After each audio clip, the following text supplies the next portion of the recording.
single Titan, and sometimes more so. Earlier today, I had the Knight retreat combo with Amulet, and I was able to combo off with the Knight and then packed for a Titan and do that all in the same turn. Yeah, and then you have cards like Slayer Stronghold to give haste, so the Titan's attacking right away. You also even have added Lotus Cobra to the mix. Lotus Cobra allows the deck to be really, really explosive. So you actually don't need Amulet of Vigor or Retreat to Core Home to combo off. If you have a Lotus Cobra and some of these lands, you can generate enough mana with the fetches to get your Titan out on turn 3 without having any of the other combo pieces. And it looks like you've got a couple tutor targets. What are the Pact Negation and Jotty Offshoot for?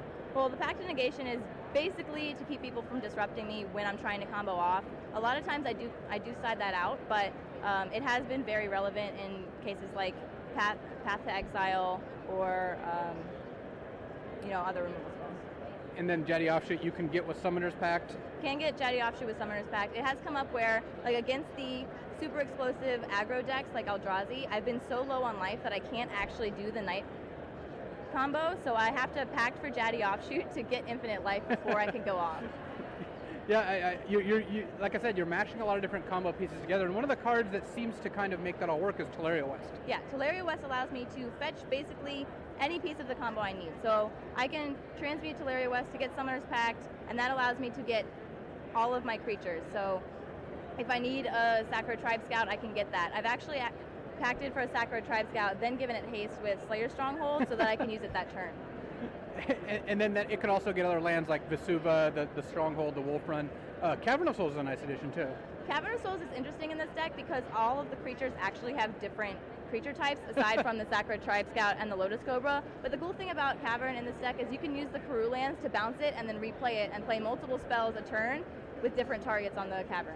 Which I imagine comes up more because, like you said, they're all different. Giants and snakes and elves and human knights and all that. Yeah.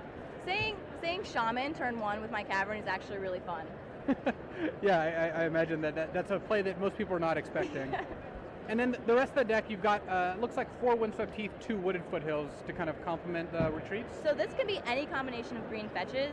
I decided to go with Windswept Heath because that's what I had and they're a lot cheaper than Misty Rainforest, but you can use Misty Rainforest if you want, you can use Wooded Foothills if you want. They all fetch all of our shocklands, so as long as you have 6 green fetches and some amount of forest and plains, you'll probably be fine. You need a lot of these for the Knight combo, so this combo is actually a lot less strong in this deck than it is in the Bant Company deck where they have a lot of forests and plains because you can't make it as big. With the addition of Sunhome, lets you give it double strike, which kind of helps with that.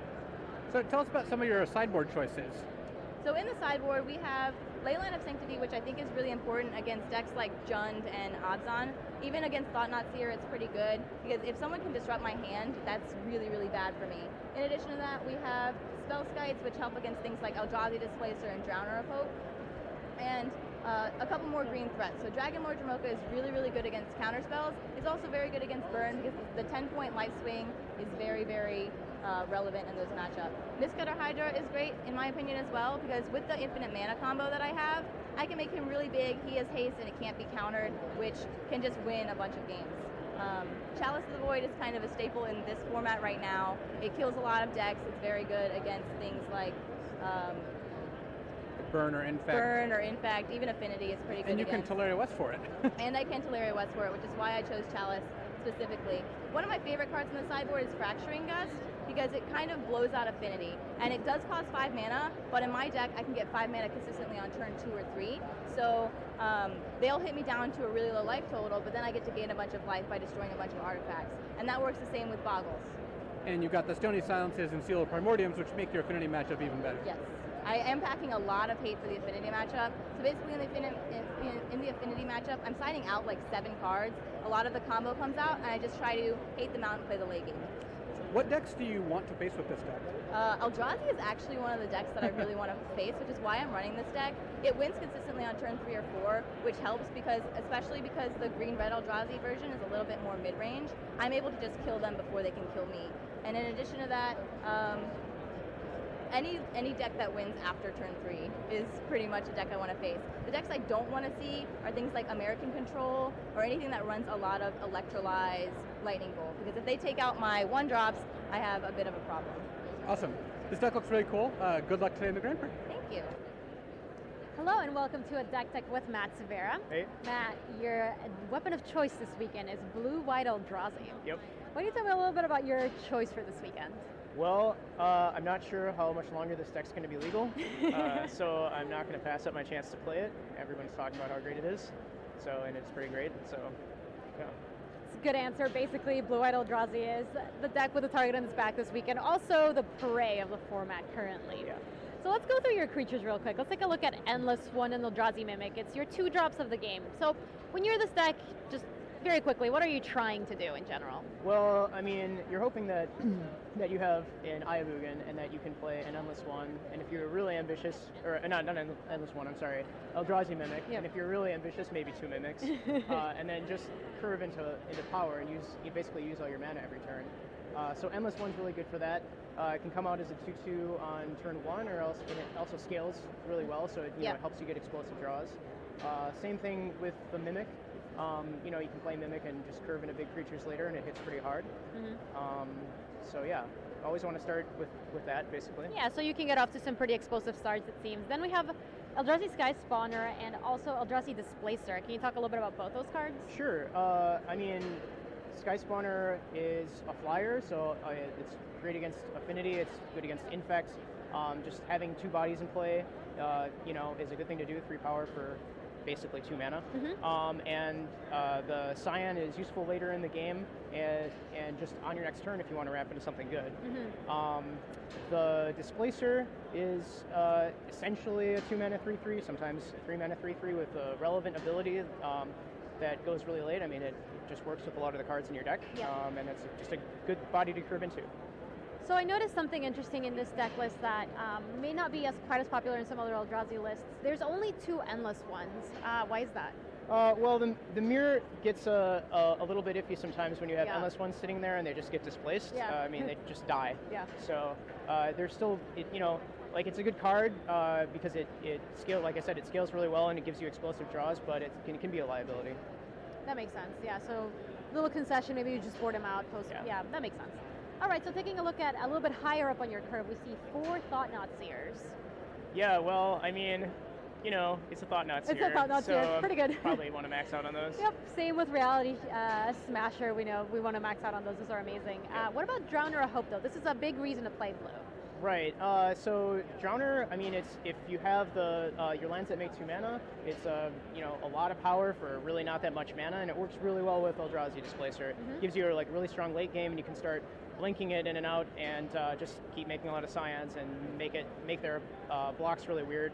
It's just very uncomfortable for them. Yeah, and it looks like a Sky Spawner has a little bit of synergy with that too. That's pretty nice. Then 1 copy of Oblivion Sower. Right. Sower is just another giant body to ramp into. It's bigger than pretty much everything on the board. It gives you a huge boost a lot of times, so you can actually start Ayavuganing them, or just if you have more gas in your hand, you can just have a huge turn next turn. And 5/8 is 5/8. Yeah, 5/8 is very, very good at attacking against what the opponent is doing, for sure. Taking a look at your non-creature spells here, we have 4 copies of Path to Exile, 4 copies of Dismember. Right. Well, 1 mana removal spells gives you cheap interaction against Affinity, Infect. It's good against the mirror. It Dismember kills Drowner of Hope very well, and pretty much any of the stuff. So you basically just want to keep curving out as much as possible, and then have a cheap spell to get ahead. Right, and something I've heard some other Eldrazi players say is Path to Exile can be kind of a liability sometimes. Do you find that to be a problem? I mean, Path has that problem sometimes. Yeah. But again, it's one mana instant spot removal kills anything, so it's got to do what you got to do. That makes sense. So now let's take a look at your lands. Obviously, the big pieces of this deck: 4 Eldrazi Temple, 4 Ayavugan. Not really much to say about that other than they're very good. You want to draw them? Yep. Yeah. Do you ever keep a hand that doesn't have one of them? Not really. I mean, I could, maybe in a matchup where I want a lot of cheap interaction, I have cheap interaction and maybe a few other things to do. But if your plan is to be proactive, you really want to have a hand that has those lands. That makes sense. It's a reason to play the deck. Right. A copy of Vesuva.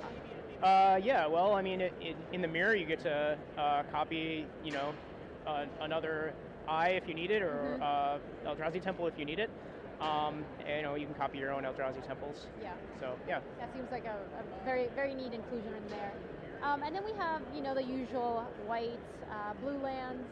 Nothing really to write home about right there. Yep. How do you find the mana base in this deck to be difficult at all? I mean, it can be, but you got to do what you got to do. You're pretty much playing a 3-color deck, and so it's functional. Right, that makes sense. So let's take a look at the sideboard real quick. And the biggest question that I really have for you is the mirror, right? That's the thing that people are coming into this weekend and saying, like, man, how am I going to beat this? Right. What is your plan for the mirror? My plan for the mirror is Cyclonic Rift. Okay. Assuming the game gets into any kind of board stall, basically just hoping to, stall out, displace your Drowner a bunch, and then Cyclonic Rift them